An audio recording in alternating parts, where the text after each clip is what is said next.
तो hello everyone, मेरा नाम है गुरप्रीत सिंह और आज आपको मैं मिलाने जा रहा हूँ एक छोटी सी बच्ची जिसका नाम निम्रत कौर है और ये 1 महीने की है।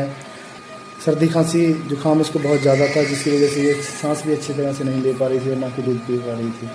पर ये इसका सर्दी जुकाम इतना ज़्यादा बढ़ गया था कि इसको एडमिट करना पड़ा था और इसको ऑक्सीजन भी लगानी पड़ी थी। ये दूध बिल्कुल भी पी नहीं पा रही थी, पर ये अभी देखो कितने अच्छे से सो रही है और इसने दूध भी पीना शुरू कर दिया है।